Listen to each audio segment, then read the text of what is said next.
Ganda po. Maupo tayo lahat. Salamat po. Galang-galang mi kalihim Dinky Suliman, DSWD.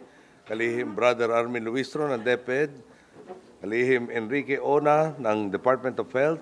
Ang lead convener ng ating National Anti-Poverty Council. Secretary Joel Racamora. Secretary Edwin Lacerda. Elected government officials present, led by Governor Icot Petilla and Congressman Pichay, Mayor Linda Gonzales, sorry, medyo nabibingin na yata tayong konti. Mayor Lampa Pandi, of course, Mrs. Sharon Hassan Dabang, Mrs. Nenita Reyes, and other parent leaders, Mr. Andrew Parker of OSAID, representatives of civil society organizations, development partners, fellow workers in government, honored guests, mga minamahal ko pong kababayan, magandang hapon po sa inyo lahat.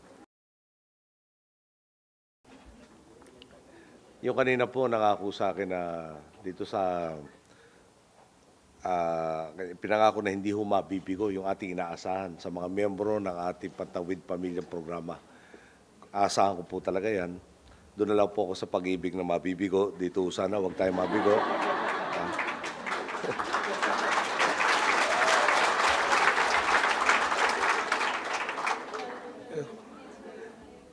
Nasaksihan po natin ang paglagda ni na Secretary Dinky Suliman at ni Tata. Tata ba o Tata?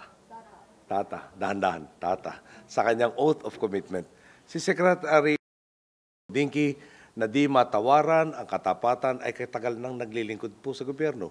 At si Tata, nasa edad ng 28, sorry Tata, nabanggit natin yung edad mo ngayon, ay may 5 ng anak. 13 taong gulang na po ang panganay ni Tata.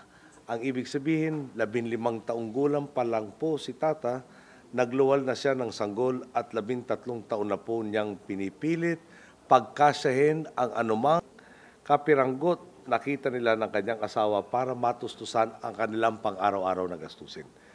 Ilang beses po kaya niyang narinig at marami pa kong ibang pamilya ang uha ng kanyang anak na may sakit.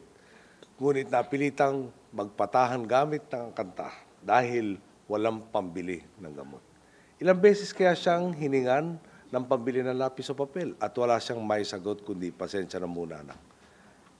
Ilang taon na po bang nagkikibit-balikat ang gobyerno na kulang na lang ay magsabi ng hindi ko naman kakilala yan, hindi ko nakargo yan. Ang kwento po ni Tata ay kwento rin ng marami pang pamilyang Pilipino. Pamilya na ang miyembro ay itinutulog na lang ang pagkalam ng sikmura. Dinadaan sa dasal ang karamdaman, apuyin man naglagnat at nagpapabuntong hininga na lamang kung napipilitang patigilin sa pag-aaral ang kanilang mga anak. Hindi po nalalayo sa sitwasyon ni Tatang ina ng mga paslit na nakikipagpatintero sa mga motorista para sumabit sa jeep at magabot ng sobre o sa gitna ng ulan ay may tangan na basahan at nagpupunas ng salamin ng magagarang sasakyan. Sa harap ng mga mukhang ito, mga mukhang kahirap tingnan dahil nagbubunsod ng pananagutan, tayo po ba'y magkikibit-balikat na lang din? Gaya kaya ng nakasanayan na ng karamihan sa kanilang pamahalaan. Narito po ako para sabihing hindi. Dahil naniniwala po tayong ang pagmamangmaangan at pagbubulag-bulagan ay ang mismong sanhi ng paghihirap ng ating mga kababayan. Dahil naniniwala tayong ang kamanhiran ay ang pinakamalaking salot sa lipunan. Dahil hindi ko po kayang maatim na habang sunod-sunod ang pag-upgrade sa ating credit rating, habang dumaraming ang statistikang nagsasabing umaangat tayo, mayroon pa rin mga tata na hindi man lang makakapag-check up bago dumating ang kabuhanan. Malasakit, pananagutan, pagkakapantay-pantay, iyan po ang filosofiya sa likod ng ating Pantawid Pamilyang Pilipino program. Babaguhin po natin ang kwento ni Tata sa pangunguna po ni Secretary Dinky, hinanap ng Department of Social Welfare and Development ang mga karapat-dapat na benepisyaryo ng ating Conditional Cash Transfer Program. Isa na po ngayon ang pamilya ni Tata sa mahigit 2 milyong pamilyang Pilipino na nairehistro na sa 4Ps na mabibigyan ng suportang pinansyal para makaahon sa kahirapan.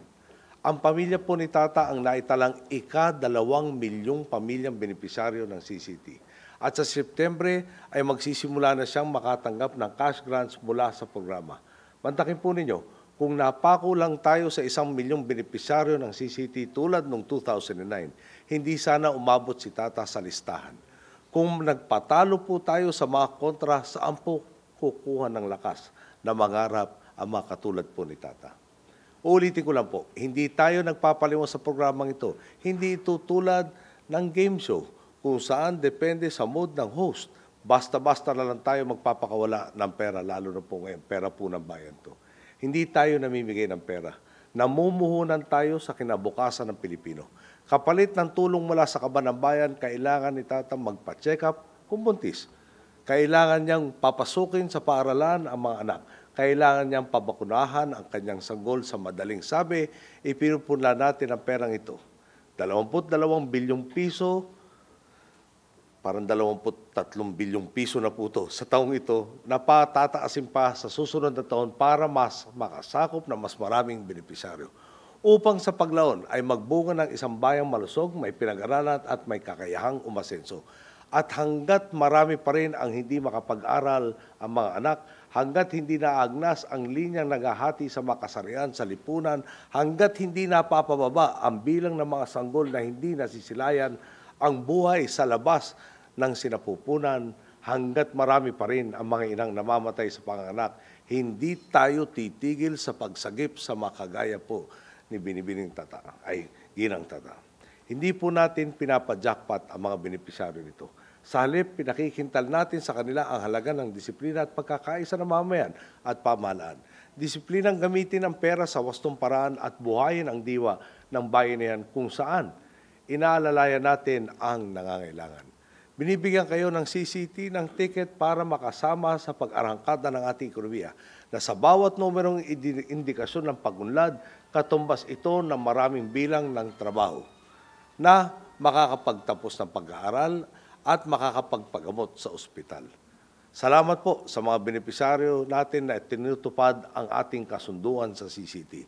Patunay po kayo na sa maayos na pamamalakad hindi kailangan manindak o mag-under the table para lang pumanig sa atin ang nais nating resulta. Pero hindi po tayo magiging kampante.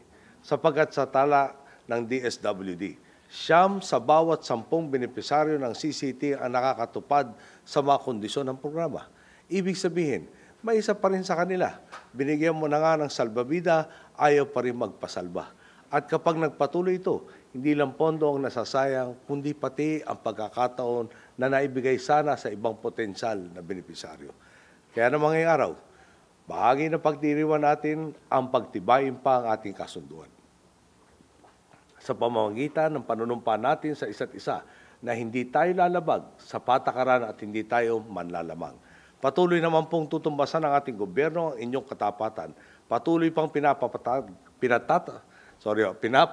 ng DSWD ang mga programang tunay na nagsiservisyo sa mga Pilipino. Pinagsama na po ng DSWD ang CCT, ang kapit-bisig laban sa kahirapan, comprehensive and integrated delivery of social services o sa mas makilalang Kalahi-SEADS at ang Self-Employment Assistance Kaunlaran o SEAK. Mas madali ho doon sa abbreviation talaga. Programang upang bigyan ng kakayahan ang mga maralita nating kababayan na makibahagi sa solusyon sa kanilang mga problema. Kakibat ang pagsuporta ng ating administrasyon, nakikipag-ugnayan na rin ang DSWD sa iba pang ahensya para sa maayos na implementasyon ng CCT.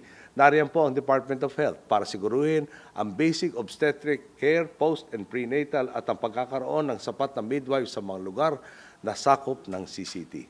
Dahil naman sa nakaka-alarmang datos na 40% ng ating mga kababayan ang hindi man lang nakakita ng health professional, tumugon tayo sa pamamagitan ng RN Heals program at Doctors to the Barrios program.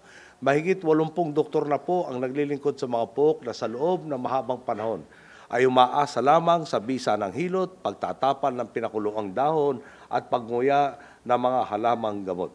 Sa tulong naman po ng DepEd, tutugunan natin ang mga kakulangan sa classrooms at teachers. Ang ibig pong sabihin ng lahat ng ito, hindi tayo nagkakawag-kawag lamang upang malunod din lamang din lamang paglaon. Nakalatag ang plano. Magkakatugma ang kilos ng bawat sangay ng gobyerno, nakatuon ang lahat ng ito sa pampang ng tunay at pagmatagalang pag-unlad. Tinawag tayo ng taong bayan, hindi para magpayaman sa katungkulan at sa isang taong nga po natin sa panunungkulan, nagpatanto natin pwedeng manungkulan ng hindi nasisilaw sa suhol at kapangyarihan, na pwedeng maglingkod sa pamahalaan at maging tunay na instrumento sa pag-asenso ng mga Pilipino. Manali kayo sa mga reforma natin sa CCT, hindi na kukonsintihin pa ang sistemang pinipili ang benepisyaryong makatutulong sa pagkapanalo ng isang kandidato. Hindi na ito ang programang iniaabot ang pondo sa mga pamilyang malapit sa politiko. Marami pong baluktot sa sistemang ating dinatnan na kailangan nating idiretso. Hindi po natin ito basta-basta maaapura, kundi may maiiwan pa rin tayong bitak sa sistema. Samahan po ninyo ako sa pag-aruga sa ating mga kababayang nangangailangan ng suporta. Hindi sapat na alamin lang natin ang problema, hindi tama na ambunan lang ng awa ang naghihirap at palimusan lang ang mga paslit sa lansangan. Kailangan natin na maaksyon na magdudulot ng pagmatagalang solusyon. Titiyakin natin hindi tayo mapipigilan ng iilan sa hangarin nating marating ang Pilipinas na malayong-malayo sa kalagayang dinatnan natin. Sa pinagsama-sama nating lakas at tiwala sa isa't isa, wala pong makakahadlang sa ating bayanihan para sa ganap na kaunlaran. Bago po ako magtapos, alam po nyo, nung araw po na mayroong mga ibang palaisipan, pakialam ko sa kanila nga, hindi ko sila kaano-ano, hindi ko sila kamag-anak. Aking pong palagay ay talagang napakamali nito. Sa aking pong pananaw, hanggang merong naiwan ng Pilipino, wala pong Pilipinong kayang umangat. Dahil talaga naman pong imbis na magtulong-tulungan tayo makaraw sa ating kahirapan, talagang pag may naiwanan po, talagang dalahin ang lahat. Kaya importante po, mga kasama, no? Dito po, nabigyan tayo lahat ng pagkakataon. Ako po para maglingkod sa inyo, kayo po may pagkakataon para iangat ang sarili nyo. Oportunidad ang ibigay sa atin lahat. Kailangan po maibigay rin natin itong oportunidad ito sa iba pa natin, mga kapatid. Sa pagtatapos po, sa mga iba pong naiinip, hingi lang ako ng konting paumanin. Alam po nyo, meron po tayong 4.6 million families na gustong tulungan. 4.6 million po, tao na lang, mabigat po yun. Ito po, pamilya. So, times 5 po yan. Sa informal settler sector po, tinataya hindi bababa sa 1.4 milyong pamilya ang walang tiyak na katirahan. Yung pondo po para doon lang sa NCR. Yung kailangan natin malikom para may tirahan, wala pa akong trabaho. Tirahan pa lang kalahati pong trilyon. Over 500 billion pesos. Ang minana ko naman po deficit, 325 billion na utang na dagdag o kakulangan. So, dito po, masaya na po ako, nakadagdag na tayo mula 1 million, 1.3 million ay dadagdag nitong taon na to. Next year, may 700,000 at least na may dadagdag natin sa programang to. Kaya pakiusap ko lang matindi. Nabigyan tayong pagkakataon, samantalahin natin yung pagkakataon para naman po yung susunod na kapila ay talagang mas madali natin makumbinsi ibang sektor ng lipunan. Kailangan naman natin sila mapagbigyan ng pagkakataon. Kung pwede ho, asahan ko po kayo, tulig-tingnan ko lang ho, doon sa ibang larangan ng buhay ko, pwede po mabigo. Dito po, huwag sana tayo mabibigo. Maganda nga po po. Maraming salamat sa inyo po.